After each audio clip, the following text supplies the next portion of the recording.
আজকে যেভাবে কষ্ট করে প্রখর রোদে আপনারা মিটিং আসবেন আমি বিশ্বাস করতে পারিনি। আল্লাহর পক্ষ থেকে কিছু ছায়া দেওয়া হয়েছে, মেঘ দেওয়া হয়েছে, যার কারণে একটু স্বস্তিতে আছেন। আমরা কেন সিদ্ধান্ত নিয়েছি আপনাদেরকে বিভিন্ন জায়গায় ডেকে সমগ্র জাতিকে জানাতে চাই, এই সরকার যেটা কথা দিয়েছিল সেই কথা তারা মানে নাই।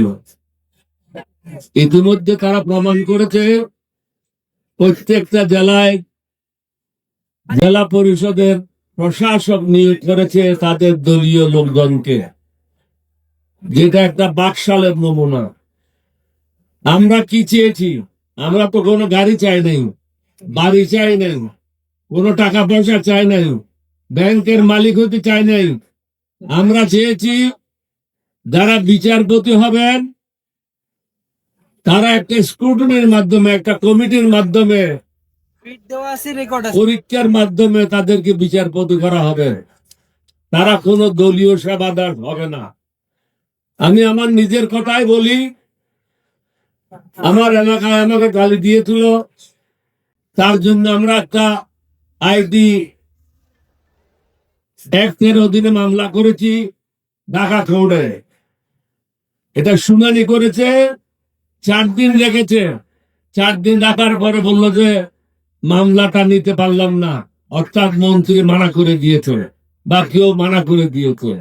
এটাই হলো দেশের এখন অবস্থা। তাদের হুকুমে দেশ চলবে। আমরা চাই না তাদের হুকুমে দেশ চলবে। আমরা চাই একটা সিস্টেমের মাধ্যমে। আজকে পাবলিক সার্ভিস কমিশন বলেন, নির্বাচন কমিশনে বসে আছে আর এক চোর, তার মাধ্যমে এই সমস্ত রিগিং হয়েছে। 20 টাকা দাও, 20 টাকা।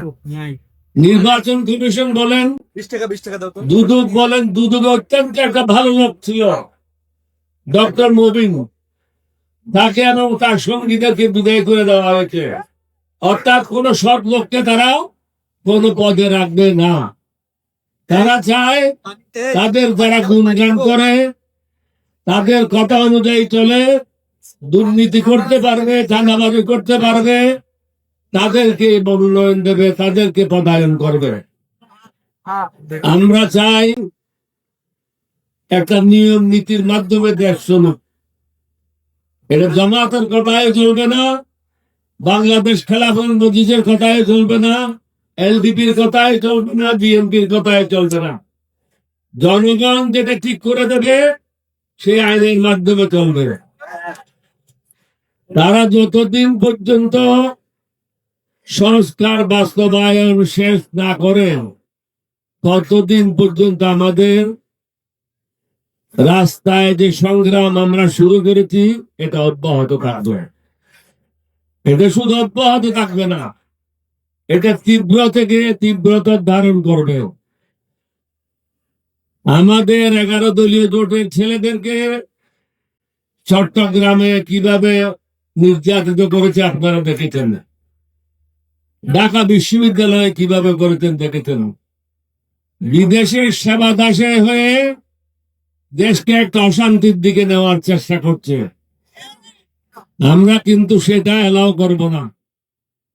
আমাদের যে বিরোধী দলীয় নেতা আছে তিনি কিন্তু সব দিক থেকে সরকারকে সাহায্য করার জন্য চেষ্টা করছে। সরকার সে সাহায্য গ্রহণ করছে না। আমরা বলবো আপনি আর বেশি তাদের খাতে খাতির করে লাভ নেই, সোজা আঙ্গুলে গিয়ে উঠবে না। আমাদের যে প্রাপ্য জনগণের কাছে যেটা আমরা ওয়াদা করেছি সেটা আমাদেরকে আদায় করতে হবে। আপনারা কি প্রস্তুত আছেন? আলহামদুলিল্লাহ, সবাই হাত উঠে মনে হয়। সবাই উঠেছে? দেখেন তো দেখি একটু চারিদিকে। এই এখন সুন্দর লাগছে। ধন্যবাদ আপনাদের সবাইকে। আল্লাহ আপনাদের সুস্থ শরীর দান করুন, সঠিক পথে চলার তৌফিক দান করুন। বাংলাদেশে যেন জনগণের ক্ষমতা আবার চলে সেটাই আমাদের দেখতে হবে। বিদেশিদের তাবেদারি থেকে আমাদের বেরিয়ে আসতে হবে। আপনাদের সবাইকে ধন্যবাদ। বাংলাদেশ জিন্দাবাদ। আসসালামু আলাইকুম ওয়া রাহমাতুল্লাহি ওয়া বারাকাতুহু। ফেরেশতা দাঁড়ায় আছে এই জন্য বন্ধ করতে হচ্ছে। ধন্যবাদ।